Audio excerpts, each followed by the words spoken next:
Aujourd'hui, je procède au décodage énergétique du mensonge. Je vais explorer les racines énergétiques de la tromperie. Oui, le mensonge est une expression de la tromperie, à des racines énergétiques complexes qui méritent d'être explorées pour une compréhension plus profonde. En décodant énergétiquement le mensonge, nous pouvons examiner les influences émotionnelles et énergétiques qui conduisent à cette action. Plongeons dans cette exploration des énergies du mensonge. 1. Cela crée des blocages énergétiques de 2 chakras. Le mensonge peut être lié à des blocages énergétiques perturbant le flux harmonieux de l'énergie à travers le corps. Le chakra de la gorge, qui est bloqué, il est lié à la communication et peut influencer la capacité à s'exprimer de manière authentique. Ensuite, le chakra du plexus solaire, qui est déséquilibré, il peut contribuer à la peur de la vérité et à la nécessité de dissimuler les choses. 2. La peur et l'insécurité. La peur et l'insécurité peuvent être des moteurs émotionnels du mensonge.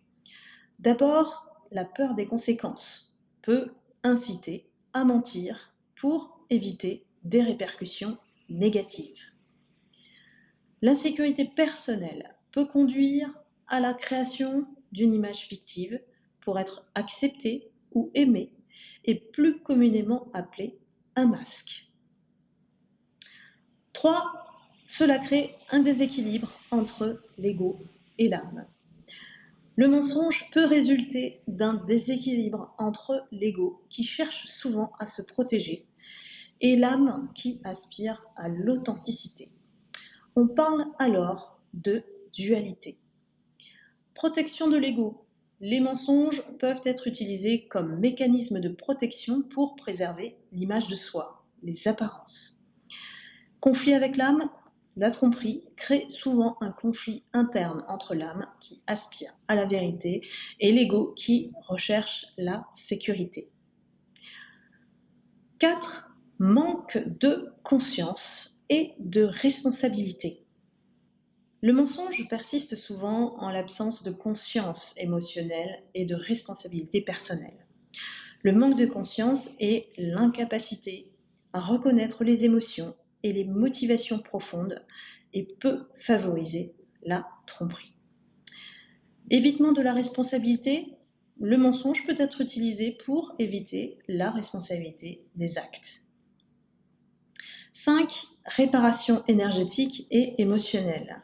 Pour décoder énergétiquement le mensonge, la voie de la guérison et de la transformation doit être explorée. Comment fait-on pour sortir de ce mécanisme de mensonge ? 1. On va pratiquer de la pleine conscience. La pleine conscience peut aider à développer une conscience émotionnelle, permettant de comprendre les motivations sous-jacentes au mensonge. 2. La thérapie. Elle peut être bénéfique pour explorer les racines profondes des comportements mensongers et pour développer des stratégies alternatives. 3. Cultiver l'authenticité. Encourager la pratique de l'authenticité et de la vérité peut transformer les schémas énergétiques liés au mensonge. On libère ainsi la parole. En comprenant le décodage énergétique du mensonge, nous nous engageons dans un voyage de guérison et de croissance personnelle. La transformation de l'énergie mensongère vers une communication authentique exige une prise de conscience, un travail intérieur profond et un engagement envers la vérité. La sincérité peut être cultivée, permettant ainsi d'établir des connexions plus profondes et des relations basées sur la confiance et non la superficialité. Donc si tu as aimé la vidéo, abonne-toi, like et mets un commentaire. Prends soin de toi et à bientôt pour un prochain décodage énergétique.